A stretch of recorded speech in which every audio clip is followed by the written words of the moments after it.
हम प्रभु के पास बैठने के लिए प्रभु ने मौका दिया और हम सीख रहे हैं कि एक चेले को क्या बनना है, सिद्ध बनना है। चेले का विषय लंबा है लेकिन समय खत्म हो गया, क्योंकि आज हमारे पास ये लास्ट 1 घंटा भी बचा है, फिर कल सुबह का है और मुझे ये है कि उसमें पूरा कवर हो जाए पाएगा करके सोच रहा हूँ, लेकिन कोशिश यही है कि होना चाहिए, जो प्रभु ने दिया है उसको क्लियर होना चाहिए, इसलिए प्रभु का धन्यवाद। तो आइए, हम सीख रहे थे, हमारे प्रभु यीशु मसीह का हम धन्यवाद करते हैं कि प्रभु ने बहुत सारी बातें हमें सीखने के लिए कृपा दिया है। हालेलुया। ठीक है,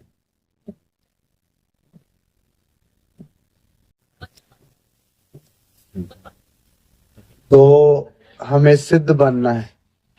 प्रभु की योजना आप के सामने रखी गई है। आपने समझा कि यीशु मसीह हमें अपने समान, फिर पिता परमेश्वर अपने समान अपने ही सिंहासन पर कलीसिया को बिठाना चाहता है। ये बड़ी योजना है और उस योजना को पूरा करने के लिए प्रभु चेले को सिद्ध होने का उपदेश देते हैं। ये सिद्ध होना, जहां हमें सिद्ध करना, कलीसिया को सिद्ध करने वाला, सिद्ध करने के लिए बहुत सारे माध्यम प्रभु इस्तेमाल करता है। ध्यान दीजिए, सिद्ध करने के लिए कलीसिया को, जब प्रभु के दास और दासियों को जो अपने आप को प्रभु के हाथ में सौंपते हैं, प्रभु उनको सिद्ध करने के लिए बहुत सारे माध्यम क्या करता है, यूज करता है, परमेश्वर इस्तेमाल करता है।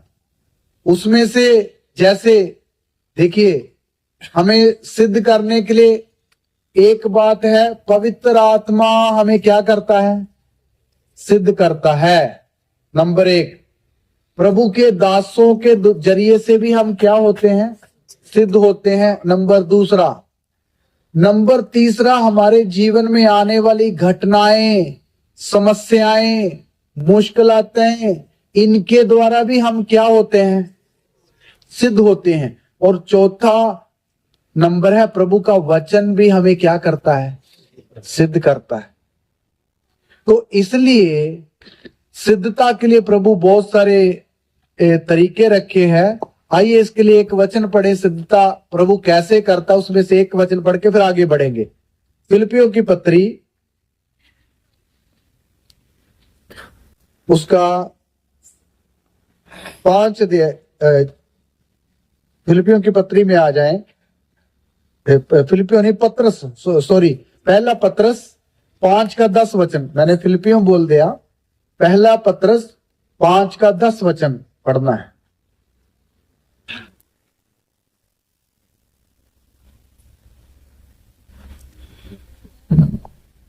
जी। अब परमेश्वर जो सारे अनुग्रह का दाता है, जिसने तुम्हें मसीह में अपनी अनंत महिमा के लिए बुलाया, तुम्हारी थोड़ी देर तक दुख उठाने के बाद आप ही तुम्हें सिद्ध और स्थिर और बलवंत करेगा। हाँ, देखिए, ये वचन ध्यान से हमने समझना। एक बार फिर पढ़े सिस्टर, फिर हम आगे बढ़ते हैं।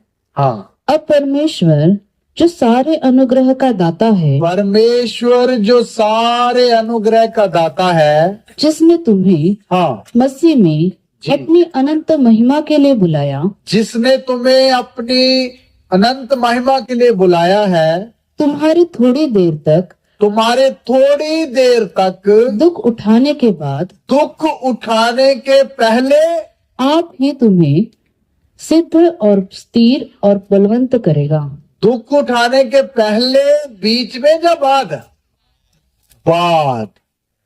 थोड़ी देर तक दुख उठाने के बाद आप ही तुम्हें स्थिर, सिद्ध और बलवंत करेगा। उसमें एक शब्द छूट गया, हिंदी शब्द बाइबल में एक शब्द और आना चाहिए, दृढ़ करेगा। दुख उठाने के बाद, तो इसका मतलब ये हुआ कि हमारे जीवन में आने वाले कष्ट और समस्याएं, जहां दुख, या परेशानियां, वो भी हमें सिद्ध करने के लिए एक प्रभु का प्रोग्राम है। हालेलुया। तो इसलिए कई बार हम लोगों को अपने जीवन में समस्या किसी को चाहिए? कभी नहीं चाहिए। दुख चाहिए? कभी कोई चाहता नहीं दुख ना जीवन में हो, परेशानी हो, कोई नहीं चाहता। लेकिन मेरे प्यारो, इसके बिना एक व्यक्ति सिद्ध हो सकता ही नहीं है बाइबल के अनुसार। इसलिए हमारे जीवन में जो कुछ भी होता है प्रभु होने देता है, ताकि हम क्या बन जाएं? सिद्ध बन जाएं, बलवंत बन जाएं, स्थिर बन जाएं और दृढ़ हो जाएं। चाहता है। तो आपके सामने मैं एक बाइबल में से एक ऐसे व्यक्ति को पेश करना चाहता हूं जिसके जीवन में कुछ साल लगातार एक के बाद एक समस्या आती रही, लेकिन बाद में वो व्यक्ति क्या बन गया? सिद्ध बन गया। तो आइए उस व्यक्ति का जिक्र हम पढ़ते हैं। उत्पत्ति की किताब में आ जाएं, उसका 37 अध्याय, बाइबल की किताब उत्पत्ति उसका 37 अध्याय में आ जाएंगे और उसका हम 2 और 3 वचन पढ़ेंगे। जी। याकूब के वंश का वृत्तांत यह है। जी। यूसुफ 17 वर्ष का होकर अपने भाइयों के संग भेड़ बकरियों को चराता था। वह लड़का अपने पिता की पत्नी बिल्हा और जिल्पा के पुत्रों के संग रहा करता था और उनकी बुराइयों का समाचार अपने पिता के पास पहुंचाया करता था। इज़राइल अपने सब पुत्रों से बढ़ के यूसुफ से प्रीति रखता था, क्योंकि वह उसके बुढ़ापे का पुत्र था और उसने उसके लिए एक रंगी बिरंगी अंगरखा बनाया। हाँ, देखिए, आपको यकूब के बारे में तो सब पता है। यकूब के 12 बेटे थे। कितने? 12। उसमें से एक बेटे का नाम है यूसुफ। यूसुफ यकूब का बेटा है और बाकी सब बेटों से यूसुफ को यकूब बढ़कर क्या रखता है? प्रेम रखता है। और इस लड़के को प्रेम के कारण उसके पिता ने एक कपड़े के ऊपर से एक रंग बिरंगा और भी कोट पहना के रखा हुआ था, बड़ा सुंदर लगता था। प्रभु ने उसके पापा ने प्रेम के कारण ये कपड़ा उसको दिया था। और ये लड़का अपने दूसरे भाइयों के साथ अपने पिता की भेड़ बकरियों को क्या करता था? चराया करता था। तो इस्राएल इसको बड़ा चाहता है, याकूब चाहता है। याकूब का दूसरा नाम इज़राइल है।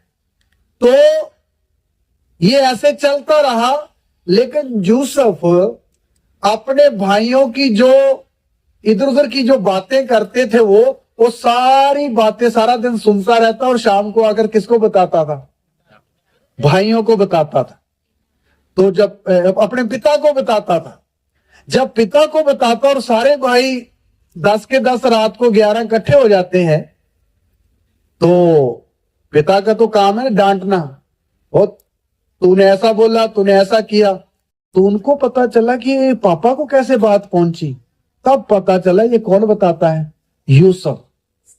ये इस बात के कारण उसके भाई यूसुफ के साथ क्या रखने लगे? वैर रखने लगे, दुश्मनी रखने लगे। इसलिए एक तो ये कारण था। दूसरी बात, यूसुफ को एक वरदान था सपने देखने का। उसने एक सपना देखा कि हम सारे भाई खेत में गेहूं काट रहे हैं, फिर छोटी छोटी पूलियां बना रहे हैं, तो मेरी पूली उठ के खड़ी होगी और आप लोगों की पूलियां मेरी पूली के सामने क्या कर रहे हैं? नमस्ते। अच्छा, फिर एक और सपन देखा, 11 तारे, सूरज और चांद मुझे क्या कर रहे हैं? नमस्ते कर रहे हैं। तो उसके भाइयों को उसने अपना सपन बताया, तो उसके भाइयों को पहले ही उसके ऊपर गुस्सा है वो बोलता तू काम धंधा तो कोई करता नहीं, उल्टा हमें नीचा दिखाना चाहता है। वो और भी उसके लिए मन में नफरत रख के बैठ गए।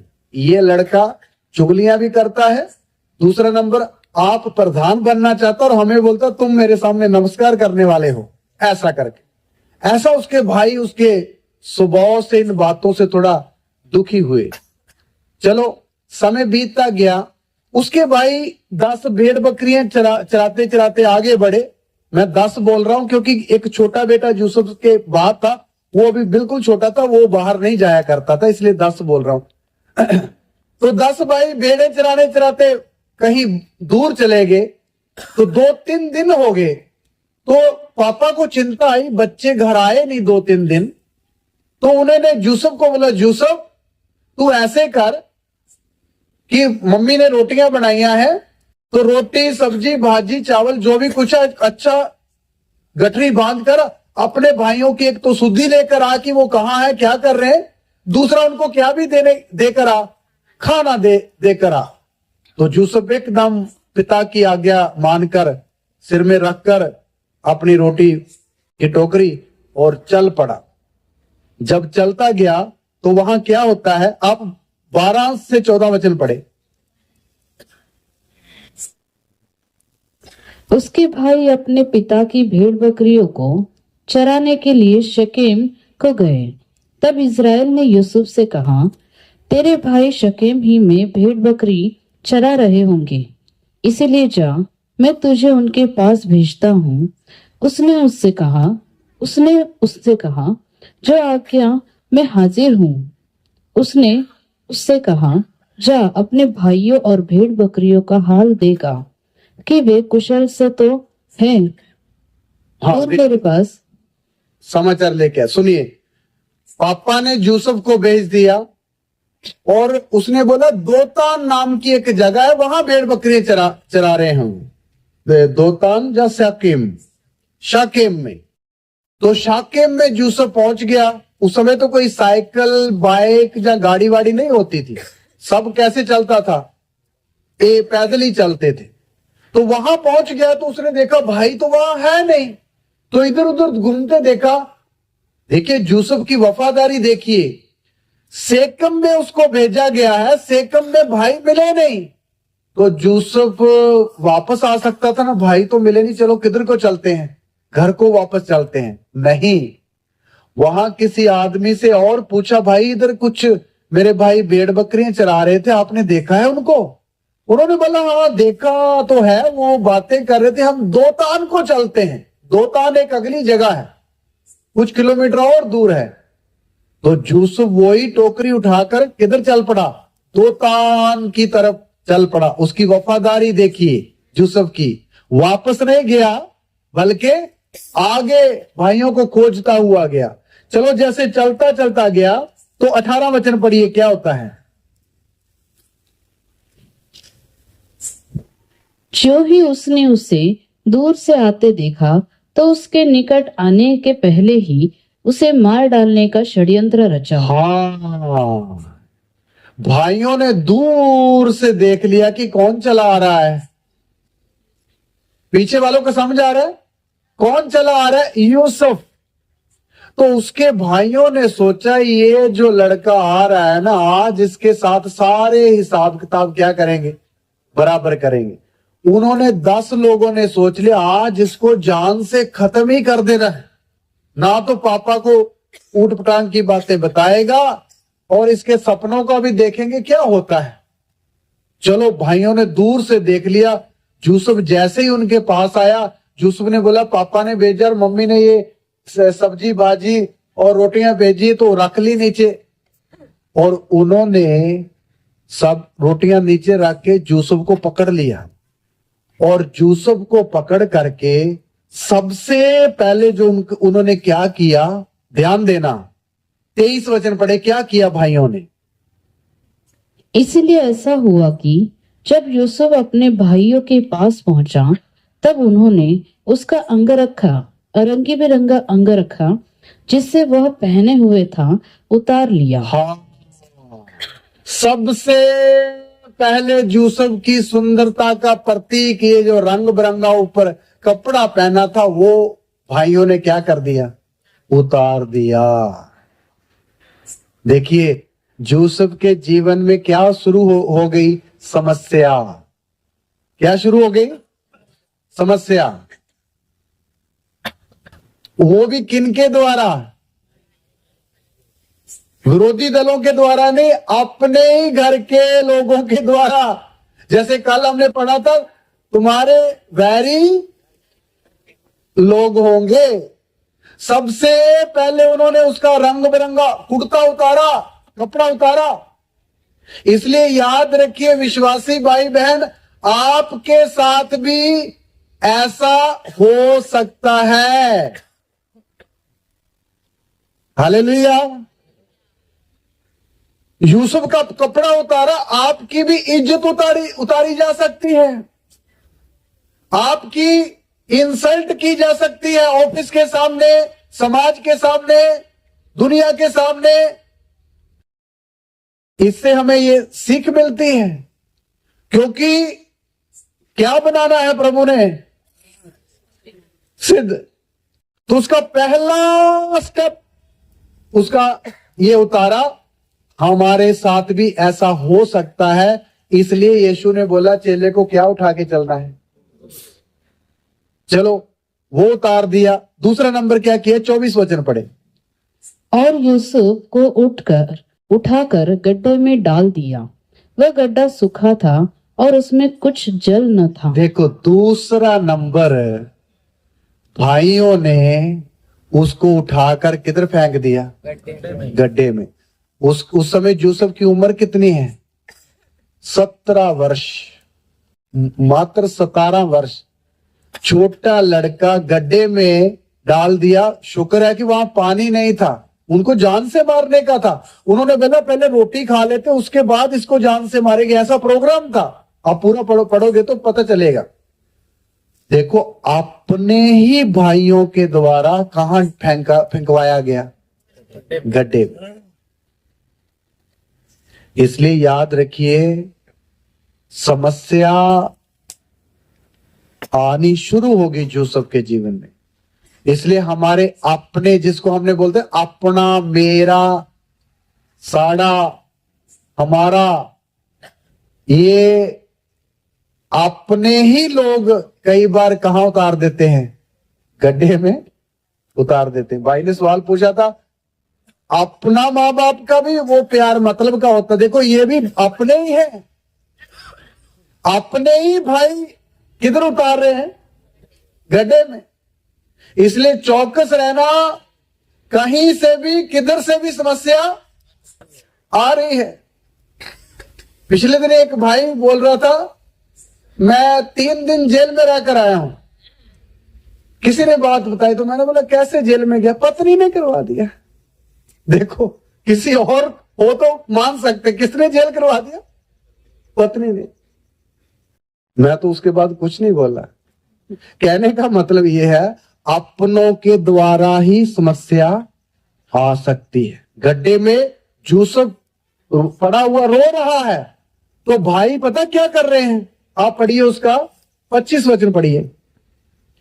तब वे रोटी खाने बैठ गए और आंखें उठाकर क्या देखा। देखिए भाई उधर ऊपर बैठकर क्या कर रहे हैं, भाई थोड़ा सा अचार देना, वो मिर्ची देना, नींबू देना, लेकिन वो रोटी लाने वाला बंदा किधर है, गड्ढे। कितना अत्याचार है, कितना नाइंसाफी है।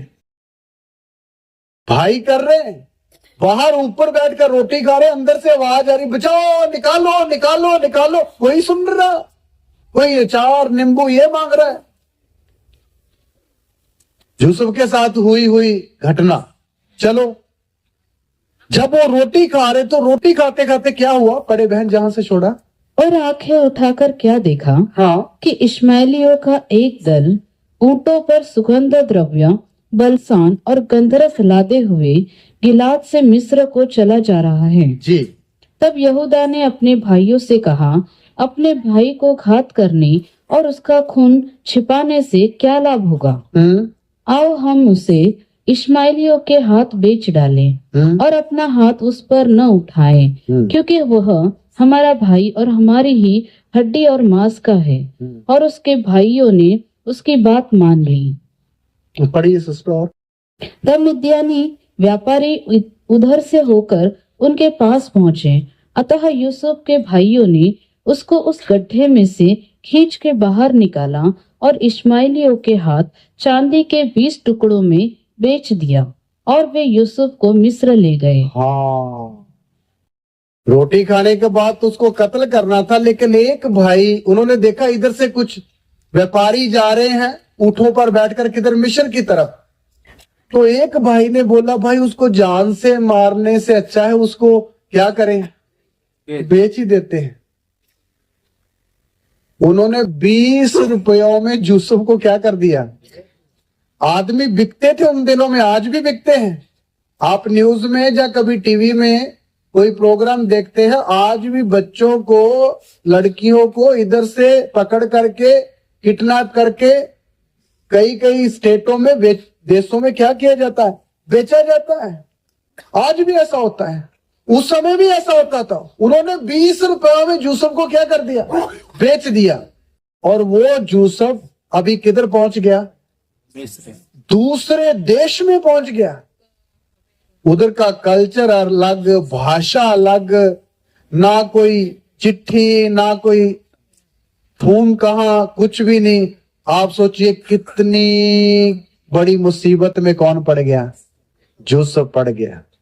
इतना पापा को प्यार करने वाला और माँ का दुलारा आज किधर चले गया, आंखों से तो दूर गया ही गया, देश से भी किधर चले गया, बाहर चले गया। देखिए, जीवन में समस्याएं आती है और कई बार ऐसी समस्याएं होती है जो हमारी कल्पनाओं से भी क्या है, परे होती।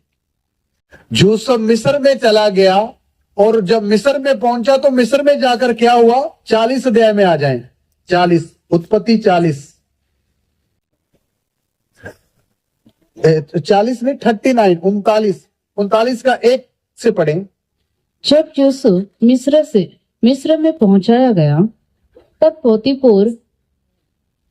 पोतीपोर नामक एक मिस्री ने, जो फिरौन का हाकिम और अंगरक्षकों का प्रधान था, उसको इश्माएलियों के हाथ से जो उससे वहां ले गए थे मोल लिया। अच्छा, आगे जाके वो व्यापारियों ने यूसुफ को और बेच दिया। किधर, दूसरी जगह बिक गया। एक पोतीफर नाम का एक अमीर आदमी, जो राजा, देश का राजा है, उसका मंत्री है, उसने अपने घर में उसको काम धंधा करने के लिए खरीद लिया। चलो भाई, लड़का सुंदर, आइए कोई काम धंधा करेगा घर का, खरीद लिया उसने उसको। जब घर में चला गया पोतीपुरा के, तो फिर क्या होता है, पढ़ते जाएं। यूसुफ अपने मिस्री स्वामी के घर में रहता था और यहोवा उसके संग था, इसीलिए वह भाग्यवान पुरुष हो गया। हालेलुया। आपने नहीं बोला हालेलुया, हालेलुया। इतनी जीवन में समस्या है, फिर भी उसके साथ कौन रह रहा है, परमेश्वर रह रहा। उसमें लिखा वो एक भाग्यवान व्यक्ति बन गया। भाग्यवान का अर्थ क्या होता है, खुश नसीब, जहां लक्की जिसको हम बोलते है ना, भाग्यवान बन गया। देखिए क्यों बन गया, परमेश्वर उसके साथ था। देखिए मेरे प्यारो, कई बार विश्वासी लोगों के जीवन में कष्ट आते समय, दुख आते समय बोलते परमेश्वर हमारे साथ नहीं है। ये दुख उसका एक प्रूफ है। जिस समस्या में मैं फंसा हूं, ये समस्या ही उसका प्रूफ है कि प्रभु मेरे साथ नहीं है। मेरे प्यारों, ये आप बोलते हैं जहां शैतान की विचार भी आपको ये धोखे में रख सकता है कि प्रभु आपके साथ नहीं है। यूसुफ के जीवन से देखिए, इतनी समस्याएं होने के बाद भी ये लिखा है कि परमेश्वर उसके साथ था और उसने उसको राहत भी दी। इसलिए कभी आपके जीवन में कष्ट आ गया, बीमारी आ गई, जा कोई समस्या, कर्जे की बात होगी, जा प्लॉट का झगड़ा हो गया, कुछ भी बात होगी, तो ऐसा कभी ना सोचे कि प्रभु ने मुझे छोड़ दिया है, या मुझे त्याग दिया। कभी भी नहीं छोड़ दिया। हालेलुया। प्रभु कभी भी एक व्यक्ति को छोड़ता नहीं है। उसका वायदा है, ना मैं तुम्हें कभी छोड़ूंगा और ना तुझे कभी त्यागूंगा। हालेलुया। यूसुफ के साथ कौन रहा? परमेश्वर रहा। आगे पढ़िए। और यूसुफ के स्वामी ने देखा कि यहोवा उसके संग रहता है, और जो काम वह करता है उसको यहोवा उसके हाथ से सफल कर देता है। हाँ हाँ हाँ। तब उसकी अनुग्रह की दृष्टि उस पर हुई, और वह उसकी सेवा टहल करने के लिए नियुक्त किया गया। देखिए, यूसुफ प्रभु के साथ यूसुफ के साथ प्रभु रहा, ये बात उसके स्वामी को भी पता चल गई।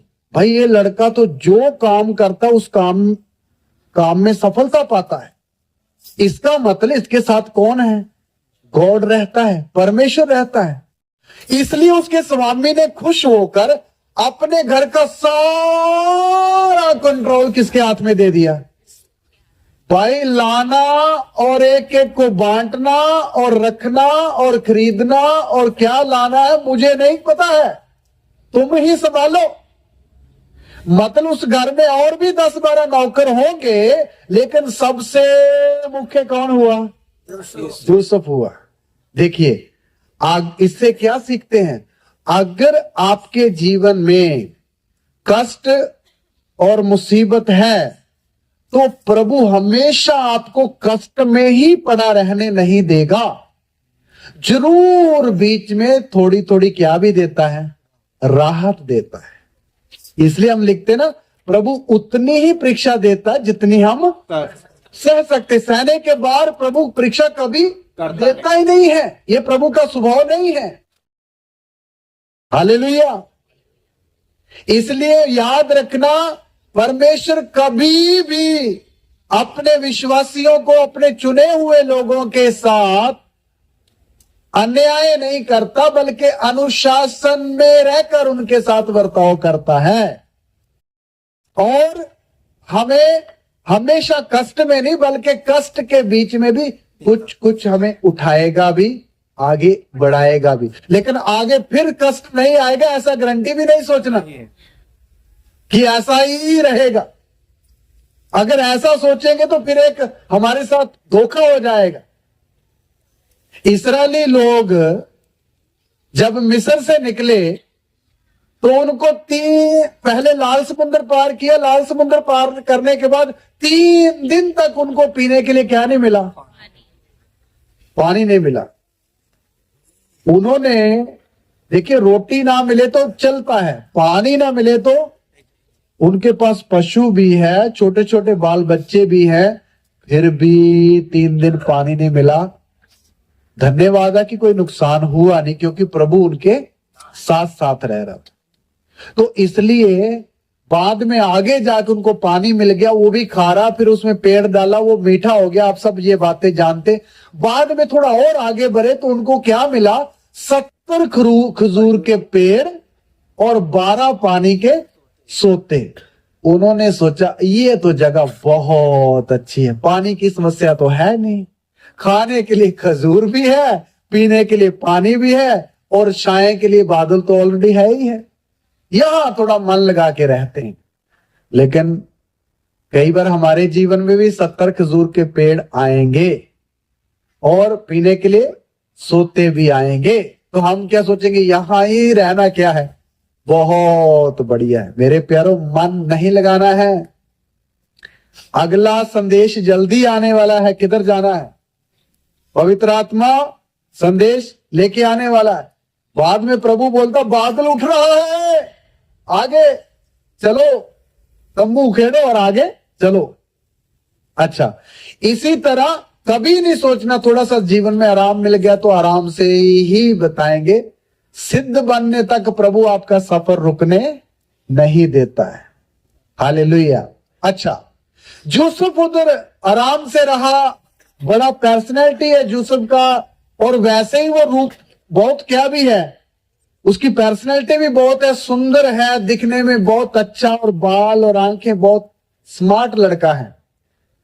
अभी जब वहां रह रहा था तो उस स्वामी की पत्नी जो थी, उसका नाम तो वहां नहीं लिखा, उसने देखा ये तो लड़का बड़ा सुंदर है, उसने अपनी बुरी आंख के साथ उसको देखना शुरू किया और उसके ऊपर डोरे डालने शुरू कर दिए यूसुफ के ऊपर। 1 दिन हुआ, 2 हफ्ते हुए, 4 दिन हुए, लेकिन यूसुफ इन बातों से क्या था? परे था। देखिए, ये यूसुफ के लिए एक परीक्षा थी कि पाप करने के लिए आगे बढ़ता है जब प्रभु का भय मान के प्रभु के साथ ही बना रहता है। लेकिन यूसुफ ने इन दोनों में से कौन सा रास्ता अपनाया? प्रभु के साथ रहना और पवित्र रहने को ही उसने अहमियत दी। वो उस औरत के चक्कर में नहीं पड़ा। वो देखती रही, कभी किचन से, कभी बेडरूम से, कभी खिड़की से, लेकिन यूसुफ उधर नहीं देखता था। इसलिए मेरे प्यारों, हमारे बीच में नौजवान लड़के और लड़कियां भी बैठे हैं, हमारे सामने भी ऐसी ऐसी परीक्षाएं आ सकती है, आई भी होंगी। याद रखिए विश्वासी भाई बहनों, वो हमारी क्या हो सकती है? परीक्षा। हमने भी अगर प्रभु का भय हमारे मन में है तो अपना मन इन बातों की तरफ कभी जाने नहीं देना है, क्योंकि शैतान तो परीक्षा लाएगा। उसके ऊपर जय पानी किनका काम है? एक विश्वासी का काम। बात इतनी बढ़ गई, वो औरत उसको एक दिन घर में अकेला देखकर, दूसरे नौकर नहीं है, यूसुफ का क्या पकड़ लिया? ये कपड़े पकड़ लिया। उसके कंधे के ऊपर कुछ गमछा रखा होता था, उसने वो पकड़ लिया और उसको बोला मेरे साथ हम बिस्तर हो जा। लेकिन यूसुफ जिसके साथ खुदावंद रहता था, वो एकदम अपना कपड़ा वहां छोड़कर वहां से क्या हो गया? भाग गया। देखिए, इसलिए एक अच्छा विश्वासी हम यूसुफ को यहां देख सकते हैं। आंखों की अभिलाषा के पीछे नहीं गया, शरीर की अभिलाषा के पीछे नहीं गया, लेकिन अपने आप की चौकसी करते हुए क्या हो गया? घर से भाग गया। औरत चालाक थी, उसने वो कपड़ा एक सबूत के तौर पर रख लिया, और जब शाम को उसका पति घर में आया तो झूठ झूठ आंसू बहाकर हूं करके रोने लगी। और उसके पति ने पूछा क्यों रो रहे हो आप? उसने बोला जो व्यक्ति तू यहां लाके रखा है ना घर में, वो व्यक्ति पिछले कुछ हफ्तों से मेरे ऊपर बुरी नजर डाल रहा था, और आज तो उसने हद ही पार कर दी, मुझे पकड़ना चाहा। ये देखो मैंने अपना बचाव किया, उसका कपड़ा भी यहां है, और छोड़ के भाग गया। सबूत भी है। उसके आदमी ने कोई परख नहीं करी, कोई जांच नहीं करी, अपनी पत्नी की बात मानी, विश्वास किया, और यूसुफ को खोजा। कहां है? पकड़कर उसको किधर डाल दिया गया? बंदी गृह में डाल दिया। किधर डाल दिया? बंदी गृह में डाल दिया। देखिए, इसमें यूसुफ का क्या गलती है? यूसुफ की क्या गलती है? कोई गलती नहीं। कई बार कोई हमारा दोष ना होते हुए भी हम पर क्या आ जाएगा? इल्जाम लग सकता है। क्या लग सकता है? इल्जाम लग सकता है। दानियल को जब शेरों के घुरने में डाला था तो कोई दोष था दानियल का? कोई दोष नहीं। बिना वजह से एक दोष बनाया गया, घुरने में डाल दिया गया। लेकिन ऐसों की प्रभु रक्षा करता है। इसलिए मेरे प्यारो, आप हम सब लोग, यीशु मसीह का रात को हमने एक वचन पढ़ा था, मेरे नाम के कारण जब लोग तुम्हें सताएं और तुम्हारी निंदा करे और झूठ बोल बोल करके हर प्रकार का बुरी बात तुम्हारे विरोध में कहे तो तुम उदास मत होइए। इसका मतलब प्रभु को पहले पता था ऐसी ऐसी घटनाएं विश्वासी के जीवन में आएगी। इसलिए मेरे प्यारो, कई बार शैतान प्रभु के चुने हुए लोगों को बिना कारण से समस्या में या उलझनों में फंसाने का प्रोग्राम बनाएगा। इसलिए हर व्यक्ति अपने आप की क्या करनी है, हमेशा चौकसी करनी। दोष होना नहीं चाहिए, हमने कोई मौका नहीं देना। इसलिए वचन में लिखा, शैतान को अवसर ना दो, अवसर देना नहीं है। फिर भी कोई इल्जाम लगाया जाता तो प्रभु के हाथ में सौंप दो, उसके लिए रक्षा कौन करेगा? खुदावंद करेगा। चलो, यूसुफ जेल में पड़ा हुआ है, जब जेल में चला गया तो क्या हुआ? पढ़िए 20 और 21 वचन पढ़िए, 39 का। और यूसुफ के स्वामी ने उसको पकड़कर बंदीगृह में, जहां राजा के कैदी बंद थे, डलवा दिया। अतः वह उस बंदीगृह में रहा, पर यहोवा यूसुफ के संग संग रहा। हालेलुया। देखिए, इधर भी एक शब्द लिखा हुआ, बंदी गृह में यूसुफ पहुंच तो गया, लेकिन उधर भी उसके साथ कौन है? परमेश्वर। क्यों उसके साथ है? क्योंकि उसने परमेश्वर के नियम को पालन किया है, व्यभिचार में नहीं गिरा, बल्कि पवित्रताई में रहकर प्रभु को प्रूफ दिया, प्रभु मैं तेरा हूं और तेरी व्यवस्था के अनुसार अपना जीवन बिताना। यूसुफ संडे चर्च जाता था ना? हाँ जी। कोई बाइबल क्लास लेता था? कोई बाइबल पढ़ता था? भाई उस समय बाइबल भी नहीं, कोई पास्टर भी नहीं, कोई चर्च भी नहीं, यहां तक कि स्कूल भी नहीं है उन दिनों में। लेकिन फिर भी यूसुफ को पाप ना करने की शिक्षा कहां से आई? भैया ने बोला परमेश्वर की ओर से। और बोलिए। हाँ जी। उसको पाप ना करने की शिक्षा कहां से आई? याकूब। चलो याकूब से। ये भी। और भाई उसके बाप दादों से उन्होंने सुना हुआ था, हमारा एक परमेश्वर है, वो पवित्र परमेश्वर है और स्वर्ग में रहता है। वही हमारे बाप दादा आदम से बातें करता था, उसने पाप किया था, फिर उनको सजा मिली थी, ऐसे ऐसे ऐसे करके हम आगे बढ़े, कभी भी पाप नहीं करना। बाप दादों ने जरूर उनको कहानी के तौर पर ये बातें सिखाई थी, इसलिए उन्हीं पर कायम रहा। तो मेरे प्यारो, आप देखो यूसुफ उन्हीं बातों को मानकर इतनी बड़ी परीक्षा में नहीं गिरा। इसलिए आज हमें कितना तोते की तरह पास्टर पढ़ाते, तो हमें कितना आगे बढ़ना चाहिए, है ना प्रभाकर जी, है ना? हालेलुया। इसलिए यूसुफ के साथ प्रभु क्यों रहा जेल में भी? क्योंकि उसने प्रभु की बात को माना।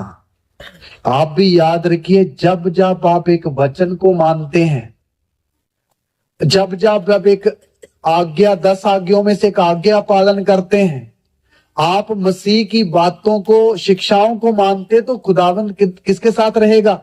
आपके और मेरे साथ रहेगा। हालेलुया।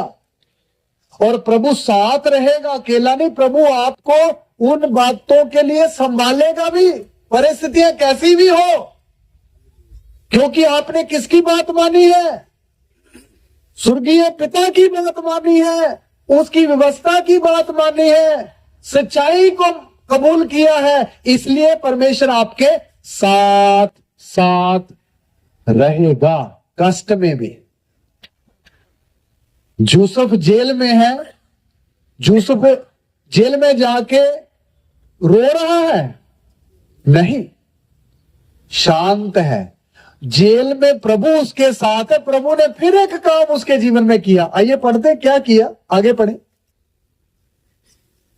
और उस पर करुणा की और बंदी गृह में दारोगा के अनुग्रह की दृष्टि उस पर हुई। हाँ, इसलिए बंदी गृह के दारोगा ने उन सब बंदी गृहों को जो कारागार में थे यूसुफ के हाथ में सौंप दिया, और जो जो काम वे वहां करते थे वह उसी की आज्ञा से होता था। यूसुफ के वश में जो कुछ था उसमें से बंदी गृह के दारोगा को कोई भी वस्तु देखनी न पड़ती थी, क्योंकि यहोवा यूसुफ के साथ था, और जो कुछ वह करता था यहोवा उसको उसमें सफलता देता था। देखो, प्रभु साथ होने के कारण जेल में जाकर जेल का भी उसको अधिकार मिल गया। दरोगा बोलता भाई सब कैदियों को तुम देखभाल करो, मैं तो आराम से ड्यूटी आऊंगा और जाऊंगा। देखिए अभी यूसुफ कैदियों को तुम पत्थर तोड़ो, तुम पानी लाओ, तुम सारी सफाई करो। यूसुफ उधर भी प्रभु ने उसको क्या दी, थोड़ी राहत दी। कष्ट तो है, मम्मी नहीं मिल रही है, पापा की याद आती होगी, भाइयों का वो अंगरखा उतारा सीन याद आता होगा, गड्ढे में कैसे फेंका वो बात याद आती होगी, बेचने का वो 20 रुपए याद आते होंगे।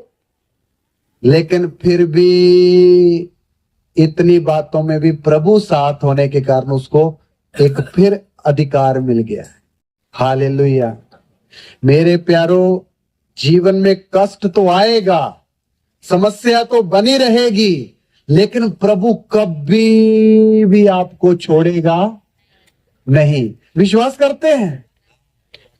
कभी भी नहीं छोड़ेगा। एक बात याद रखना, शैतान बहुत इस्तेमाल करेगा दिमाग में विचार के द्वारा, प्रभु तेरे साथ नहीं, देख तूने ये बात मुंह से बोल दी, देख तूने वो कर दिया, तूने ये कर दिया, तूने ये दे लिया ले दिया, प्रभु तेरे साथ नहीं। मेरे प्यारो, कभी हो ही नहीं सकता कि प्रभु एक विश्वासी को छोड़ दे। हालेलुया। चलो, यूसुफ जेल में बैठा हुआ है, और जैसे यूसुफ जेल में है, थोड़े दिनों में 2 कैदी नए आए। 2 कैदी नए आए, वो भी राजा के घर से आए। उस देश का जो राजा है उसके महल में ड्यूटी करने वाले 2 कैदी आपस में झगड़ा करके उसी जेल खाने में आ गए जहां कौन है, यूसुफ रहता है। आइए पढ़िए 40 का 1 से 3 तक पढ़े, क्या होता है। इन बातों के पश्चात ऐसा हुआ कि मिस्र के राजा के पिलानेहारे और पकानेहारे ने अपने स्वामी के विरुद्ध कुछ अपराध किया। तब फिरौन ने अपने उन दोनों हाकिमों और पिलानेहारों के प्रधान और पकानेहारों के प्रधान पर क्रोधित होकर उन्हें कैद करा के अंगरक्षकों के प्रधान के घर के उसी बंदी गृह में जहां यूसुफ बंदी था डलवा दिया। देखो, दोनों राजा के घर में महल में काम करने वाले 2 व्यक्ति जिन्होंने राजा को कुछ गलती किया था, वो यूसुफ के अंदर आ गए। यूसुफ जहां जेल में था उसी जगह आ गए, तो उधर बैठे हैं। आगे क्या होता है पढ़ेंगे, पढ़ते जाए। तब अंगरक्षकों के प्रधान ने उनको यूसुफ के हाथ सौंपा, और वह उनकी सेवा टहल करने लगा। हाँ। अतः वे कुछ दिन तक बंदी गृह में रहे। हाँ। मिस्र के राजा का पिलानेहारा और पकानेहारा बंदी गृह में बंद थे। हाँ। उन दोनों ने एक ही रात में अपने अपने होनहार के अनुसार स्वप्न देखा। सवेरे जब यूसुफ उनके पास अंदर गया, तब उन पर उसने जो दृष्टि की तो क्या देखता है कि वे उदास है। इसलिए उसने फिरौन के उन हाकिमों से जो उसके साथ उसके स्वामी के घर के बंदी गृह में थे पूछा, आज तुम्हारे मुंह पर क्यों उदास है। सुनिए जी, अभी वो जो 2 नवे कैदी आए थे नए, उन्होंने एक एक स्वप्न देखा। रात को सपन देखा, और यूसुफ सवेरे सवेरे सुबह राउंड मार रहा है, सारे कैदियों को देख रहा, उठे नहीं उठे, क्या कर रहे क्या। तो देखा तो दोनों जो नए कैदी आए थोड़े उदास बैठे हैं, ऐसे हाथ रख के क्या बैठे हैं। यूसुफ उनको जाकर बोल रहा है, भाइयों तुम उदास क्यों हो। हालेलुया। यूसुफ उदास व्यक्तियों को देखकर तसल्ली देने की आशा से उनको पूछ रहे, तुम उदास क्यों हो? अपनी तकलीफ किसको बताओ? मुझे बताओ। आप थोड़ा आइडिया लगाइए, इन दोनों भाइयों से भी ज्यादा उदास किसको होना चाहिए था? यूसुफ को। यूसुफ आनंद से रह रहा है, लेकिन अभी कल परसों आए हुए कैद में दो व्यक्ति क्या बैठे हैं? उदास बैठे। ये यूसुफ उदास क्यों नहीं है? हालेलुया। मेरे प्यारों, एक बात याद रखना, जिस व्यक्ति के साथ यहोवा उसके हृदय में वास करता है, उसके मन में शांति रहती है, उसके मन में आनंद रहता है, और वो कभी उदास होने का चांस बहुत कम है। इतनी जीवन में समस्या है, एक के बाद एक के बाद एक के बाद, दूसरे देश की जेल में पड़ा हुआ, कोई चांस है यूसुफ को वहां से छुटने का? दूर दूर तक भी कोई आशा नहीं दिखाई देती कि वो छूट जाएगा कभी जेल से। उम्र ऐसे ही जाएगी, ऐसे लग रहा है। देखिए, फिर भी यूसुफ को उदासी नहीं है। याद रखिए, प्रभु के साथ रहने से उदासी नहीं आती है। उदासी नहीं आती है। इसलिए पौलुस बोलता है, प्रभु में हफ्ते बाद आनंदित रहा करो, है ना? सदा लिखा है। अच्छा, मेरी मिस्टेक है मेरे प्यारों। इसलिए पौलुस बोलता है, विश्वासियों प्रभु में आनंद रहो। मैं फिर कहता हूं, सदा। क्या ये सदा आनंद रहने वाला वचन हम अनुभव कर पाते हैं? हाँ जी, हाँ जी, सच बोलना। हम अपने परिवार के लोग बैठे हैं, आत्मिक लोग नहीं कर पाते। आप फिर आपके जीवन में उदासी क्यों आती है? भाई, कहीं ना कहीं आपने अपने जीवन को पूरी तरह प्रभु के हाथ में अर्पित नहीं किया। कहीं ना कहीं आप अपने जीवन में आप ही चल रहे हैं। वहां से क्या आ जाती है? उदासी। बच्चों को थोड़ा चुप कराइए भैया। इसलिए मेरे प्यारों, नहीं तो प्रभु के साथ रहने वाला बंदा हमेशा बाग बाग रहता है। हालेलुया। बाग बाग रहता है। इसलिए मेरे प्यारों, याद रखिए, यूसुफ दूसरे उदास लोगों को पूछ रहा है, भाई तुम्हें उदासी क्या है, कारण बताओ। सुनिए ध्यान से। बाद में उन्होंने कारण बताया। उन्होंने बोला, हमने एक एक सपना देखा है और सपने का अर्थ हमें नहीं पता चल रहा है कि इसका अर्थ क्या है, उसका मतलब क्या है। और यूसुफ को परमेश्वर ने ऐसा एक वरदान दे रखा था, कोई भी सपना उसके सामने रखो, वो उसका क्या बता देता था? अर्थ बता देता है। चलो, एक ने दर्शन अपना सपना बताया और दूसरे ने भी बताया, और यूसुफ ने उन दोनों का अर्थ बता दिया। एक को बोल दिया, भाई तेरे सपने का अर्थ है कि 3 दिन के बाद राजा तेरा सिर कटवा देगा और तुझे पक्षियों को खाने के लिए दे देगा। तेरे सपने का अर्थ यह है। दूसरे को बोला, भाई 3 दिन के बाद राजा एक रसोई का काम करता था, राजा के घर में एक राजा को दारू पिलाया करता था, शराब भर के गिलास देना। बोलता 3 दिन के बाद राजा तुझे जेल से निकलवा देगा और तुझे दोबारा से दारू पकड़ाने की ड्यूटी मिल जाएगी। तो उनको तसल्ली आई, अच्छा ये मतलब है। तो तीसरा दिन आया, 1 2 3, तीसरा दिन राजा ने बोला, उन दोनों को बाहर निकालो। एक का तो राजा ने सिर कटवा दिया रसोइये का, और दूसरे को राजा ने ड्यूटी देने के लिए संदेशा भेज दिया। तो जैसे वो जेल से बाहर जा रहे तो यूसुफ ने उसको रोक के रास्ते में बोला, भाई एक काम करना, जब आप बाहर चले जाओगे ना, तो राजा को ना मेरी तरफ से एक फरमाइश डाल देना कि मैंने ना कोई पाप नहीं किया है, मैंने कोई गुनाह नहीं किया, मैं तो वैसे इब्रानी हूं, किसी और देश का हूं, यहाँ तो मेरे भाइयों ने धोखे से बेच दिया, तो मैंने यहाँ कोई ऐसा काम नहीं किया, मुझे यहाँ से बाहर निकलवाओ ना। ऐसा एक रिक्वेस्ट उनके हाथ में दे दी। उसने बोला हाँ भाई कोई बात नहीं। जैसे ही वो बंदा बाहर गया और उसको ड्यूटी मिल गई, खुश हो गया, वो ये बात ही भूल गया। क्या हो गया? बात ही भूल गया। यूसुफ कौन है, जेल कहां है, वो सब भूल ही गया, बस अपनी ड्यूटी में मस्त हो गया और परिवार में मस्त हो गया।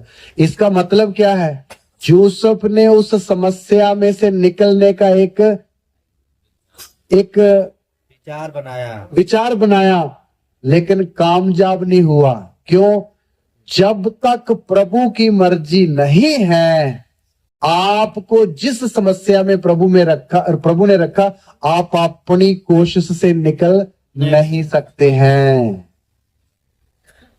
भले आप कोशिश करो, फरमाइश की अर्जी डालो, कुछ भी करो, जब तक प्रभु का समय, जहां वो काम जो आपके जीवन में करना चाहता है वो पूरा नहीं होगा, तब तक प्रभु आपको निकलने नहीं देगा। इसलिए कई विश्वासी बोलते, पास्टर इतने दिन से ये समस्या बनी रहती है, कब हटेगी? कब हटेगी? कौन सा दिन आएगा जब मेरा पिंजरे का ये लॉक खुलेगा और मैं खुली हवा में उड़ने पाऊंगा? भाई जब तक प्रभु का समय है, चुपचाप जिधर प्रभु रखता है रखे रहो। हालेलुया। चुपचाप रहो, कुछ प्लान मत करो, इसको बंद कर दो लॉक लगा के। किसको? बुद्धि को। यूसुफ भी पड़ा है, थोड़ा सा खिड़की खोली थी, लेकिन फिर उसने बंद करनी ही पड़ी। भाई समय नहीं है। इसलिए बहनों और भाइयों, प्रभु ने आपको छोड़ा नहीं है। जीवन में समस्या चलती रह रही है, लेकिन प्रभु को पूरी आपके बारे में जानकारी है। बेटा किस हालत में है, बेटी किस हालत में है, घर का खर्चा कैसे चल रहा है, नौकरी जाती रह रही है, बिजनेस नीचे नीचे जा रहा है, कैसे गुजारा हो रहा है, सारी नॉलेज किसको है? आप कई बार प्रार्थना करो, प्रभु आपको पता नहीं, बड़ी मुश्किल से चल रहा हूं। भाई आप प्रभु को सलाह दोगे? आपके जन्म से पहले पता था आपके साथ क्या क्या होने वाला है। हालेलुया। आपको मालूम, हमारे पिता परमेश्वर के अंदर एक खूबी है, उसका वो सर्वज्ञानी है। क्या है? सर्वज्ञानी का मतलब आगे आने वाले 1000 साल के बारे में भी प्रभु को क्या है? मालूम है। हम यहां बैठेंगे, आज तारीख कौन सी है? 11 दिसंबर 2024, टाइम रात के 8:30 बजे। हम ये महाराष्ट्र स्टेट के गोघाट में इस हॉलीडे होम सेंटर में बैठकर, ये पंडाल के नीचे बैठकर ऐसे वचन सीखेंगे। ये बात प्रभु को कब पता थी? ये पृथ्वी की नींव रखने से पहले। हालेलुया। इतना ज्ञानी है हमारा प्रभु, हमारा राजा। इसलिए कोई चिंता ना करे आपके बारे में। पूरा बायोडाटा किसके पास है? प्रभु के पास है। आपका नाम, एज, कब पैदा हुए, आपके पीछे 10 पीढ़ियां, आगे क्या होगा, सब प्रभु को पता। टेंशन ना लें, टेंशन ना लें। हालेलुया। इसलिए यूसुफ का जब तक समय नहीं आया, उसको जेल में रहना ही पड़ेगा।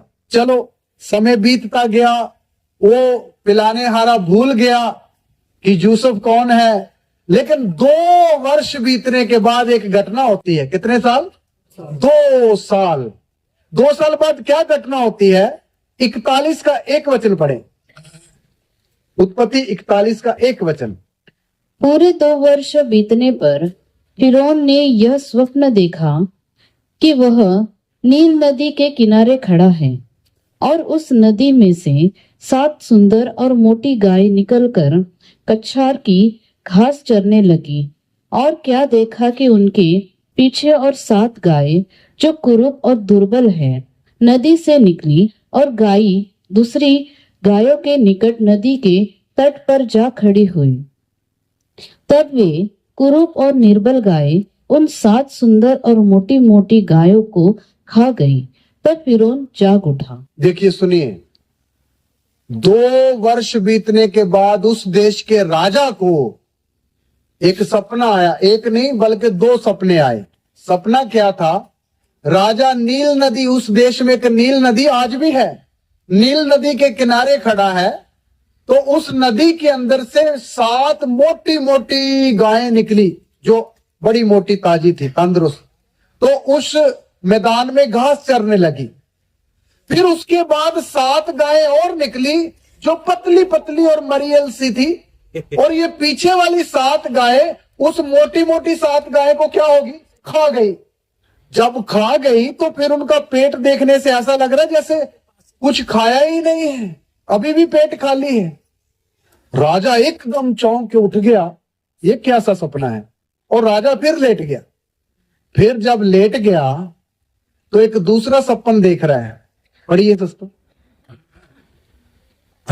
और वह फिर सो गया और दूसरा स्वप्न देखा कि एक डंठल में से 7 मोटी और अच्छी अच्छी बालें निकली।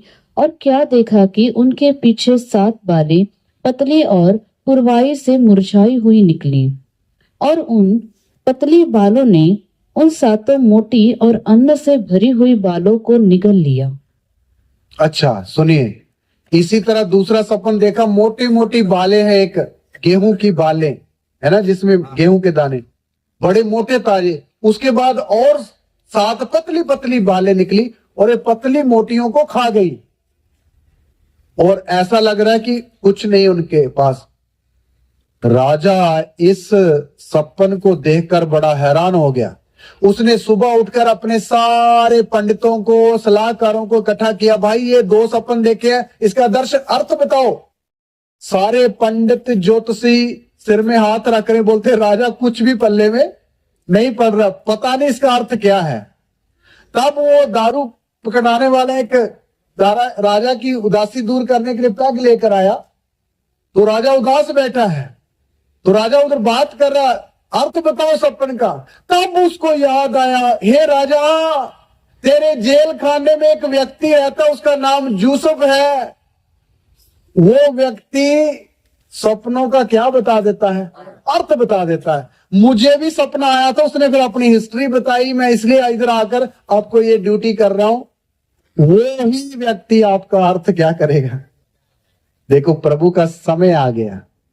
राजा ने बोला अभी जाओ, तो यूसुफ को जेल में से क्या करो? निकाल के लाओ। चलो गए। 14 वचन पढ़िए। तब फिरौन ने यूसुफ को बुलवा भेजा और वह झटपट बंदीगृह से बाहर निकाला गया और बाल बनवाकर और वस्त्र बदलकर फिरौन के सामने आया। हालेलुया। आपने नहीं बोला प्रभु का समय आ गया, तो लिखा है झटपट यूसुफ जेल से। जब प्रभु का समय आता है तो अद्भुत रीति से यूसुफ को प्रभु ने जेल से बाहर निकलवा दिया और जल्दी जल्दी उसके बाल कटवाए, दाढ़ी बनवाई, पुराने कपड़े वो फेंक के अच्छा कपड़े नहलाकर, शैम्पू वैम्पू डालकर, क्योंकि किसके सामने आना है? राजा के सामने। बंदे को पेश कर दिया राजा के सामने, बंदा हाजिर है। राजा को बोल दिया, हाँ जी क्या राजा आपने कोई सपन देखा? राजा ने उसको दोनों सपन बताए। यूसुफ ने 5 मिनटों में वो सारे सपनों का क्या बता दिया? अर्थ बता दिया। यूसुफ ने बोला, राजा इसका अर्थ ये है कि तेरे देश में पहले 7 साल इतनी उपज होगी, इतने खेतों में गेहूं, चावल, मक्का वगैरह वगैरह उगेगा कि तुझसे संभाली नहीं जाएगी, इतनी पैदावार होगी। उसके 7 साल बाद 7 साल का अकाल पड़ेगा, जिसमें ना गेहूं होगा, ना मक्का होगा, ना बाजरा होगा, ना चावल होगी, अकाल ही अकाल होगा। तो इसलिए राजा यूसुफ ने बोला, इसलिए राजा तेरे लिए मशवरा ये है, सलाह ये है कि तू एक बुद्धिमान और अक्लमंद बंदा अपनी इस काम के ऊपर ठहरा दे कि जो 7 साल पहले उपज पैदा हो उन सारी पैदावार को संभाल के रखे, और फिर आने वाले जो अकाल के 7 वर्ष हैं उनमें, उन वर्षों में वो ही अन्न निकाल कर तुझे और तेरी सारी पब्लिक को धीरे धीरे क्या करता रहे, बांटता रहे, ताकि तेरा देश नष्ट ना हो जाए। और राजा सुन, सपना 2 बार आया है, इसका मतलब ये है कि ये बात यहोवा की तरफ से पक्की है, ये होनी ही होनी है। तो अभी आप सोच लो, राजा तो हैरान का हैरान रह गया, और राजा ने उधर अपने कर्मचारियों के साथ खड़ा था, तो राजा ने वहां ही फैसला ले लिया। क्या फैसला लिए? पढ़िए 37, पढ़िए 37, 41 का 37 से। यह बात फिरौन और उसके सारे कर्मचारियों को अच्छी लगी, इसलिए फिरौन ने अपने कर्मचारियों से कहा, क्या हमको ऐसे पुरुष जैसा यह है जिसमें परमेश्वर का आत्मा रहता है मिल सकता है? पढ़ते फिर जाइए। फिरौन ने यूसुफ से कहा, परमेश्वर ने जो तुझे इतना ज्ञान दिया है कि तेरे तुल्य कोई समझदार और बुद्धिमान नहीं, इस कारण तू मेरे घर का अधिकारी होगा और तेरी आज्ञा के अनुसार मेरी सारी प्रजा चलेगी। केवल राज्य गद्दी के विषय में तुझसे बड़ा ठहरूंगा। हाँ, राजा फिरौन ने अपने मंत्रियों को, जो लोकसभा के वहां मेंबर जैसे जैसे थे मंत्री, उनको बोला, भाई इससे बढ़कर कोई बुद्धिमान व्यक्ति और मिल सकता है मिस्र में, जिसके अंदर प्रभु का आत्मा रहता है और जिसको प्रभु ने इतना ज्ञान और बुद्धि दी है। इसलिए बोला, मैं तुझे ही इस काम के ऊपर क्या करता हूं, नियुक्त करता हूं। पूरे देश का राजा तो मैं रहूंगा, लेकिन उस मेरे बाद नंबर 2 का व्यक्ति कौन होगा?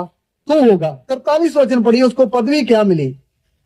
और उसको अपने दूसरे रथ पर चढ़ाया, और लोग उसके आगे आगे यह प्रचार करते चले कि घुटने टेक कर दंडवत करो।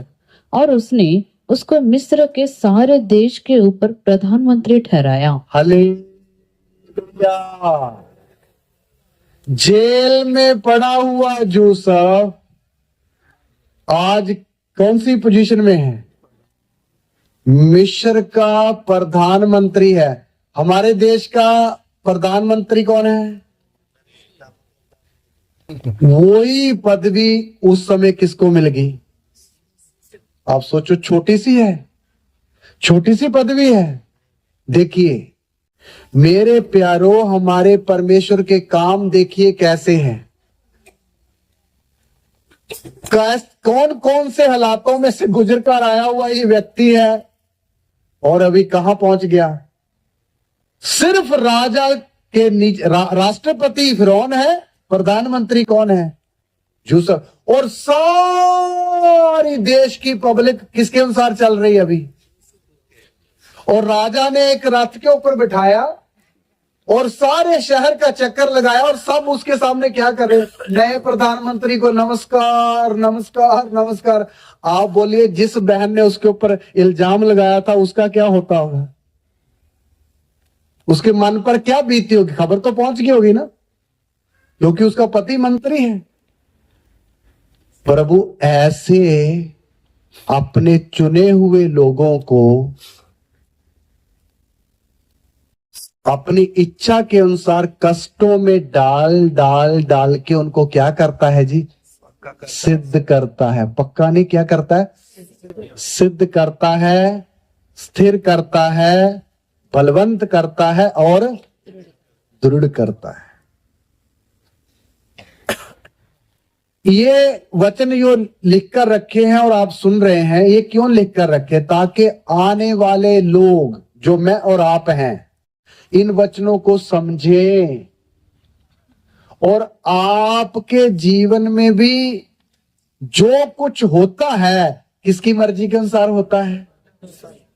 देखिए, आप कई बार सोचते नहीं मुझे इधर नहीं जाना चाहिए था, ये मेरे से गलती होगी, नहीं मुझे तो यहां रहना चाहिए था, मुझे घर वहां खरीदना चाहिए था, मुझे प्लॉट यहां, मैं दुकान इधर आप कितना भी सोचो मेरे प्यारो, जो कुछ भी आपके जीवन में हो रहा है सब कुछ किसकी मर्जी के अनुसार है, ऊपर वाले की मर्जी के अनुसार।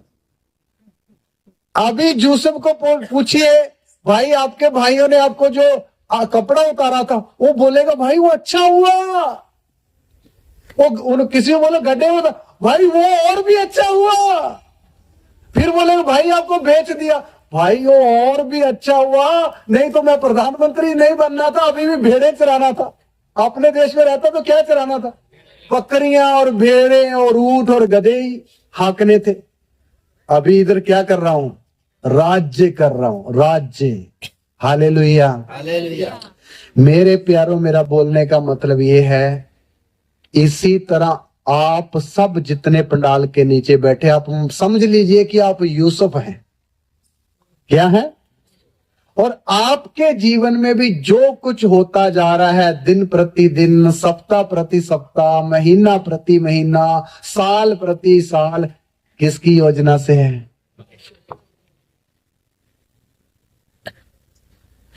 यूसुफ को मारने का प्रोग्राम था, प्रभु वो होने नहीं दिया, क्योंकि योजना कुछ और थी, इसलिए बिकने दिया।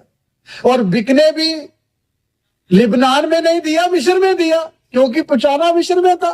देखो, प्रभु का प्रोग्राम पहले से नियुक्त किया हुआ था। इसलिए आपके जीवन में जितने भी प्रोग्राम हैं वो सब क्या है? नियुक्त किए। कई बार कुछ नौजवान बोलते इस पत्नी के साथ मेरी शादी नहीं होनी चाहिए, तो किसी और के साथ। भाई प्रभु की तरफ से फिक्स थी, आप बोल लो, कुछ भी बोलो, खुदावंद की तरफ से हुआ है। और जो समस्या चल रही वो आपको क्या करने के लिए है? सिद्ध करने के लिए। इसलिए मेरे प्यारों, प्रभु यीशु मसीह के अनुग्रह से इसी तरह इस संसार में हमें प्रभु चलाते चलाते, बनाते बनाते, एक दिन हमें भी प्रभु क्या बनाना चाह रहा है? राजा। आज मिस्र का राजा कौन है? यूसुफ। पूरा देश उसके अनुसार चल रहा है। इसी तरह हमें भी प्रभु क्या बनाने जा रहा है? राजा। लेकिन थोड़ा समय लगेगा, धैर्य रखिए। मैंने सुबह ही बताया, हम राज्य करेंगे 1000 साल में, फिर ट्रांसफर हो जाएगा राज्य नया पृथ्वी में, और युग युग तक राज्य करना है। वो अभी सिर्फ हमारा यूसुफ की तरह क्या चल रहा है? ट्रेनिंग पीरियड है। कौन सा पीरियड है? ट्रेनिंग पीरियड है। आप इस शरीर के बारे में चिंता ना करो, आपके अंदर एक और जीवन रखा प्रभु ने, अंदर भीतरी जीवन। ये तो बाहरी शिल्का है, अंदर का जीवन और दिन प्रतिदिन बन रहा है, और वो एक दिन बनकर राजा की तरह उभरेगा। हालेलुया। इसलिए मेरे प्यारो, यूसुफ मिस्र का राजा बन गया। आपको मालूम, वो जो अकाल सचमुच में 7 साल पहले बड़ी पैदावार हुई, और अगले साल 7 साल क्या हो गया? अकाल। जब अकाल पड़ गया तो अकाल अकेला मिस्र में या पूरी दुनिया में था? पूरी दुनिया में था। और उसके पिता को पता चला कि इधर भी अकाल है, तो उसने अपने भाइयों को बोला, भाई तुम कब हाथ पर हाथ रखकर बैठे रहोगे? मैंने सुना है मिस्र में रोटी गेहूं मिलता है, चावल भी मिलते, मक्का बाजरा भी है, तुम जाओ और जाके मिस्र से क्या लेके आओ? अन्न लेके आओ। चलो, वही 10 भाई। देखिए, यूसुफ जब मिस्र में आया तो उसकी उम्र कितनी थी? जब वो राजा बना तब उसकी उम्र कितनी थी? 30 वर्ष। तो इसका मतलब यूसुफ में टोटल जो उसके जीवन में कष्ट का पीरियड था, कितने साल का हुआ? 13 साल। 13 वर्षों में प्रभु ने उसको पूरा सिद्ध कर दिया। सोचिए, इसलिए सिद्ध होने के लिए ज्यादा समय नहीं चाहिए, ज्यादा समय नहीं चाहिए। और अगर देर लगती है तो हमारे कारण लगती है। हम जो ये छटपटाते ना निकलने का बाहर पिंजरे से, तब देर और हो जाती है। नहीं तो चुपचाप बैठे रहेंगे तो जल्दी ही प्रभु बना लेता। मेरी बात समझ रहे ना? उनके पापा ने बोला, भाइयों, 10 भाइयों, चलो तुम मिस्र में जाओ, जाके अन्न लेकर आओ। 10 भाई मिस्र में आ गए। मिस्र में आकर यूसुफ के पास आकर बोलते हैं, हमें अन्न चाहिए। यूसुफ ने पहचान लिया कि ये तो रोबेन है, ये शिमयोन है, ये गाद है, ये नफ्ताली है। उसने पहचान लिया कि ये मेरे क्या हैं, भाई हैं। और यूसुफ ने थोड़ा उनके साथ नाटक किया। आपने वचन पढ़ा होगा, आपको पता है। यूसुफ ने उनको थोड़ा सा ऐसा घुमाया कि उसने बोला, भाई कहां से आए हो तुम? उन्होंने बोला, जी हम तो इजराइल से आए, कनान देश से आए हैं। तुम्हारे पिता का नाम क्या है? ऐसे अधिकार से पूछ रहा है। बोलते, पिता का नाम याकूब है। कितने भाई हो तुम? बोलते, टोटल हम 12 भाई हैं, लेकिन उसमें से एक मर गया है। भाई क्या बोल रहे हैं? एक मर गया है और हम 10 लोग हैं, पिता भी है, मम्मी भी है, सब लोग हैं। बोलते, तुम झूठ बोलते हो। उस समय यूसुफ का छोटा भाई पैदा नहीं हुआ था जब यूसुफ मिस्र आ रहा था, बाद में पैदा। यूसुफ के मन में एक लालसा हुई, मेरा एक छोटा भाई और भी है। उसने बोला, तुम झूठ बोलते हो कि तुम 12 भाई हो। ऐसा करो, अगर सच। वो बोलते, नहीं राजा, हम सच बोलते, हम झूठ क्यों बोलेंगे? भाई हम 12 हैं, एक मर गया, 10 हम में, एक घर में है। यूसुफ बोलता, वो छोटे लड़के को जब तक तुम यहां नहीं लाओगे, तब तक तुमको मेरे बंदी गृह में एक बंदे को यहां छोड़ना पड़ेगा। तुम अन्न ले जाओ और वापस जाओ, उस छोटे लड़के को लेके आओ। वो बोलते, राजा ये तो बड़ा कठिन काम है। हमारा पिता पहले ही बड़ा दुखी है, क्योंकि उसका एक बेटा जाता रहा। देखो, ये नहीं बोल रहे हमने उसको बेच दिया, जाता रहा। और हमारा पिता तो कभी उसी की जगह छोटे बच्चे को वो प्यार करके अपने पास रखता। हमारा पिता कभी भी उसको आने देगा ही नहीं। तो बोलता, देगा नहीं तो मैं तुमको यहां से जाने भी नहीं दूं। ऐसा करके यूसुफ ने उनको घुमाया। फिर उन्होंने एक बंदे को जेल खाने में यूसुफ ने भी रखा, बाकी 9 को भेजा। पिता को जाकर मिला। पिता बोलता, भाई तुम 10 गए थे, 9 कैसे? बोलते, पापा एक बंदे को देश के राजा ने अपने पास रख लिया। बोलता, छोटा लड़का तुम्हारा भाई है करके लेकर आओ। बोलता, पिता बोलता, तुमने पहले ही एक को गुम कर दिया, अभी दूसरे को उधर बंद करके आ गए हो, फिर अभी तीसरे को इधर से ले जाना चाहता। मैं नहीं दूंगा, मैं जाने नहीं दूंगा। भाई उसके भाइयों ने बड़ी रिक्वेस्ट करी। 2-4 दिन बीत गए। फिर उनका पिता बोलता, भाई आखिर में ऐसा करो, ले जाओ भाई इस बच्चे को, लेकिन हाथ जोड़ के विनती है, किसको जैसे ले जा रहे हो वैसे। ऐसे करके बाद में यूसुफ उनके ऊपर प्रकट हो गया। मैं ही तुम्हारा क्या हूं? यूसुफ भाई हूं। और क्या मेरा पिता अब भी जिंदा है? तब आपको पता है, जब यूसुफ के भाइयों ने पता चला कि ये यूसुफ है, तो वो तो डर गए। भाई ये तो बंदा अभी गिन गिन के हमारा हिसाब किताब पूरा करेगा। जाए तो जाए कहां? वो तो उसके सामने घुटनों में गिर गए, पैरों में गिर पड़े। आपको मालूम यूसुफ ने उनको क्या जवाब दिया? आइए पढ़ते, 44 वचन में आ जाए, 44 अध्याय।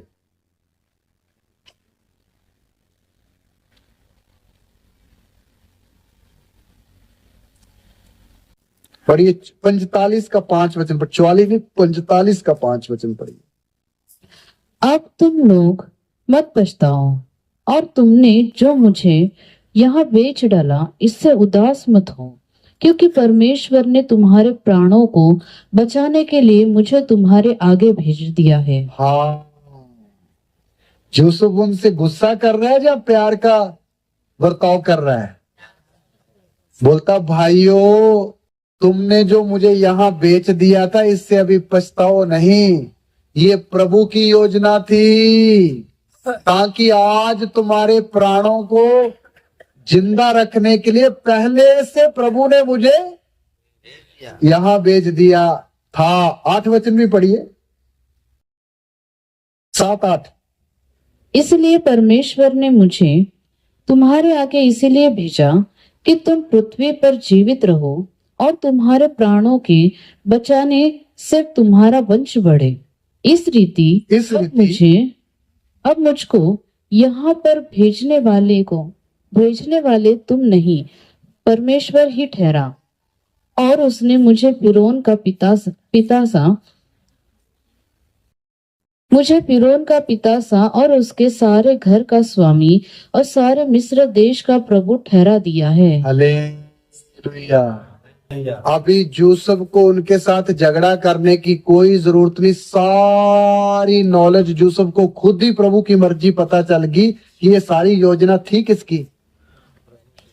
बोलिए ना, परमेश्वर की योजना थी। वो बोलता भाई तुमने जो मुझे बेचा, तुमने जो मेरा कपड़ा उतारा, तूने जो कुछ भी किया वो सब परमेश्वर ने किया। तो यहाँ भेजने वाले तुम नहीं बल्कि कौन है?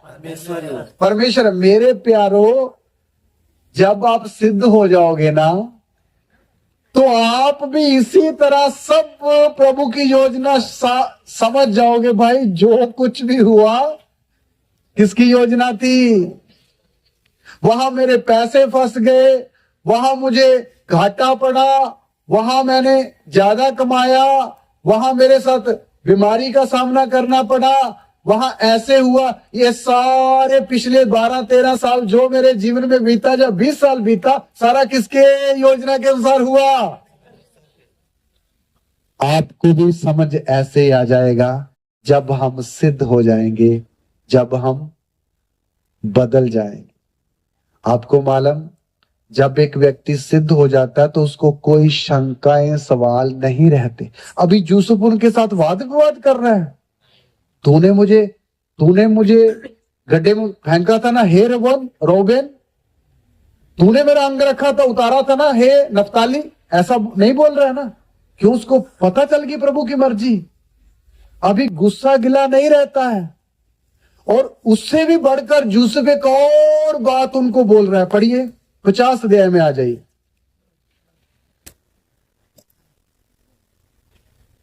उत्पत्ति 50 का 20 वचन पढ़े। यद्यपि तुम लोगों ने मेरे लिए बुराई का विचार किया था, परंतु परमेश्वर ने उसी बात में भलाई का विचार किया, जिससे वह ऐसा करे जैसा आज के दिन प्रकट है। हालेलुया। यूसुफ बोल रहा है, हे भाइयों, तुमने मेरे लिए बुरा सोचा था, लेकिन उसी बुराई को प्रभु ने किस में बदल दिया?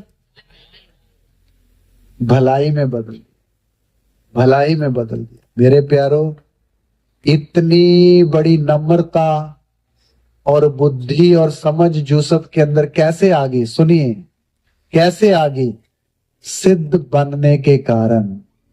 वो जो पिछले 13 वर्ष तक दास ऊपर नीचे कष्ट भोगता रहा, उन कष्टों ने यूसुफ को क्या कर दिया? सिद्ध कर दिया। जब एक व्यक्ति सिद्ध हो जाता है ना, उसकी बुद्धि सही सही काम करनी शुरू कर देती है। अभी यूसुफ को सारी बातें क्लियर पता लग रही है। प्रभु की योजना थी, भाई का कसूर नहीं है, वो ऐसा हुआ, ये हुआ, मुझे राजा प्रभु ने बनाया, प्राणों को बचाने के लिए बनाया, प्रभु की योजना, सारी बातें। अभी आपको कई कंफ्यूजन रहती है, कई बातों की शंकाएं रहती है, लेकिन मेरे प्यारो, आप चुपचाप प्रभु के हाथ में पड़े हुए प्रभु के साथ साथ चलते रहिए। जब आप सिद्ध हो जाओगे कुछ सालों के बाद, आपको भी यूसुफ की तरह सारा प्रोग्राम क्या आ जाएगा? समझ आ जाएगा। जो कुछ हुआ प्रभु की मर्जी से हुआ। इसलिए प्रभु चेले को क्या करना चाहता है? सिद्ध करना चाहता है। इसलिए तिमोथियस की पत्री में आ जाए, 2 तिमोथियस 2 का 12 वचन।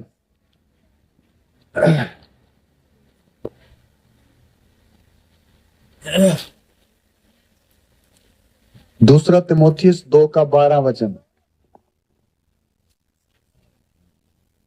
यदि हम धीरज से सहते रहेंगे तो उसके साथ राज्य भी करेंगे।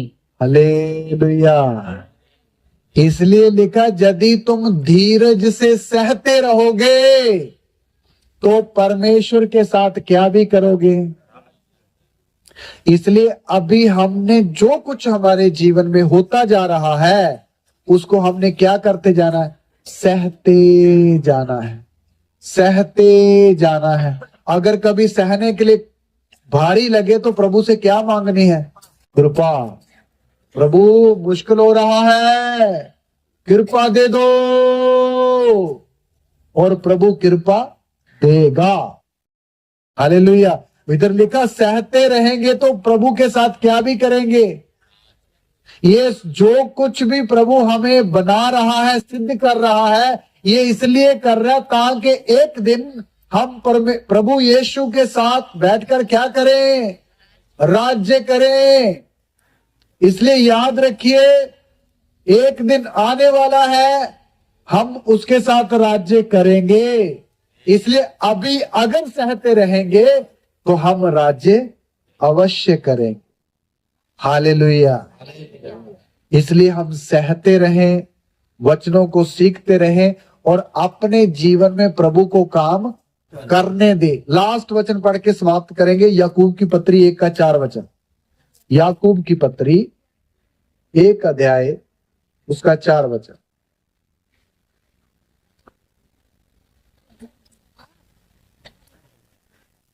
पर धीरज को अपना पूरा काम करने दो कि तुम पूरे और सिद्ध हो जाओ और तुम में किसी बात की घटी न रहे। हालेलुया। ये आए तो सब लोग पीछे पीछे बोलना, बहन थोड़ा थोड़ा करके आगे आगे बोलेगी।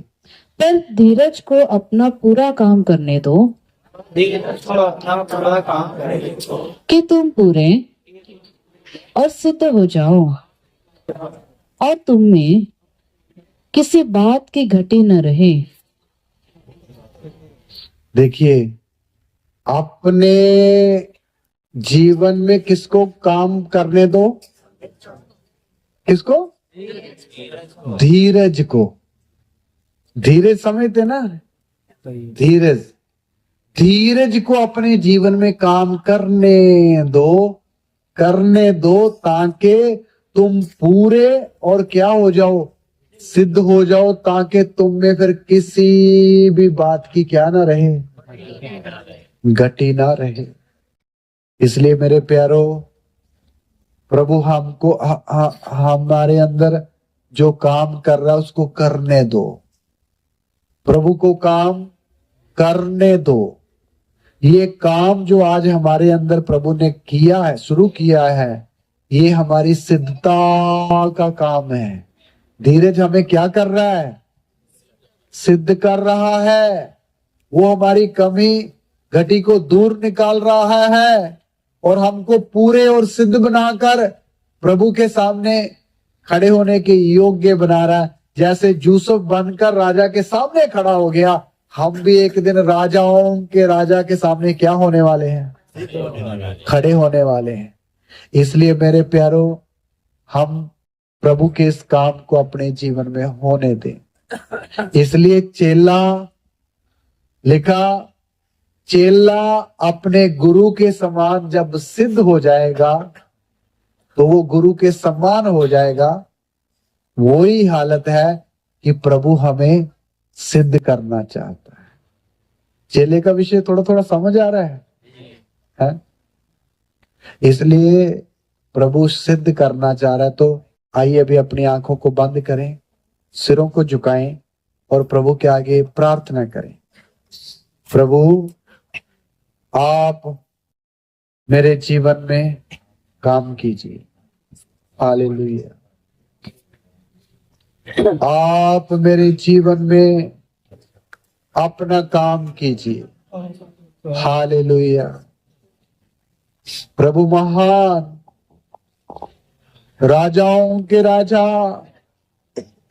अनुग्रहकारी परमेश्वर पिता, हालेलुया। आप मेरे जीवन में काम करो, जैसे यूसुफ के जीवन में आपने अपना काम किया और दास को एक एक परिस्थिति में डालकर आपने सिद्ध कर दिया और बनाया है। प्रभु आप मुझे भी बनाओ, आप मुझे भी सिद्ध करो, आप मेरे जीवन में स्थिरता, बलवंत और दृढ़ बना दो और सिद्ध बना दो। मैं सिद्ध बनना चाहता हूं। हालेलुया। इसलिए आपके हाथों में मेरा जीवन है। आपकी अधीनता में रहते हुए, दासों की अधीनता में रहते हुए आप मुझे सिद्ध कीजिए, आप मुझे सिद्ध बना दीजिए। हालेलुया। आप मुझे पवित्र बना दीजिए।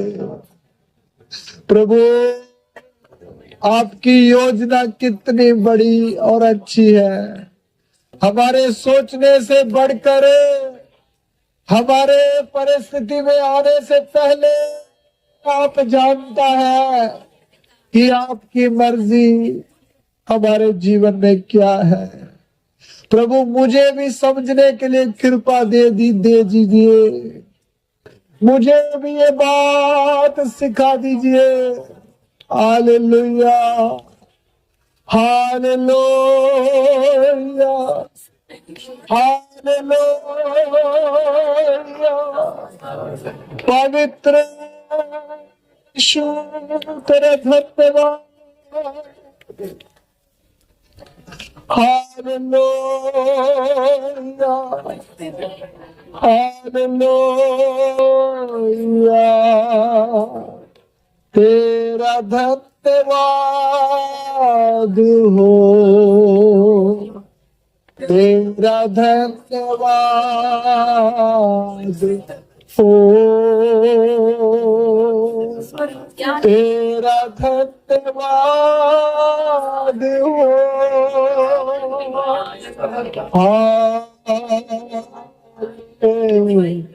हालेलुया। पवित्र पवित्र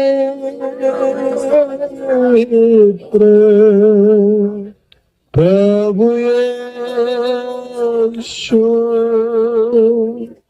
तेरा धन्यवाद हो। हमने सीखा है कैसे प्रभु ने यूसुफ को सिद्ध किया है। हमने सीखा है कैसे परिस्थितियों में भी यूसुफ के साथ साथ परमेश्वर रहा। एक भी प्रॉब्लम में उसको छोड़ा नहीं, अकेला छोड़ा नहीं यूसुफ को प्रभु ने, बल्कि संभाले रखा और उसको आदर मान देता रहा। हालेलुया।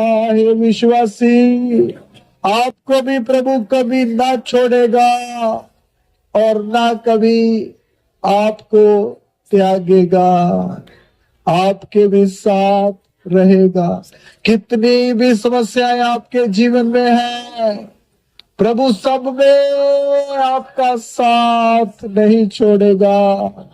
आप मत कह कि मैं अकेला हूं, परमेश्वर पिता आपके साथ है, आपके साथ है, आपके साथ है, आपके साथ है। Hallelujah, hallelujah, hallelujah. मेरे प्यारो, प्रभु के अनुग्रह से परमेश्वर ने हमें आज तीसरी रात में भी बहुत सारी बातें जो आत्मिक और स्वर्गीय सिखाई है, और मैं विश्वास करता हूं कि आपने बहुत सारी आत्मिक आशीष प्राप्त करी है।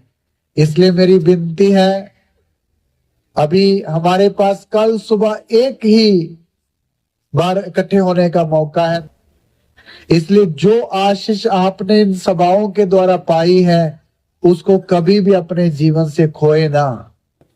इन शिक्षाओं को संभाल के रखें, इनके अनुसार अपना समर्पण करते रहें, और प्रभु आपको उठाएगा, बढ़ाएगा और आगे चलाता रहेगा।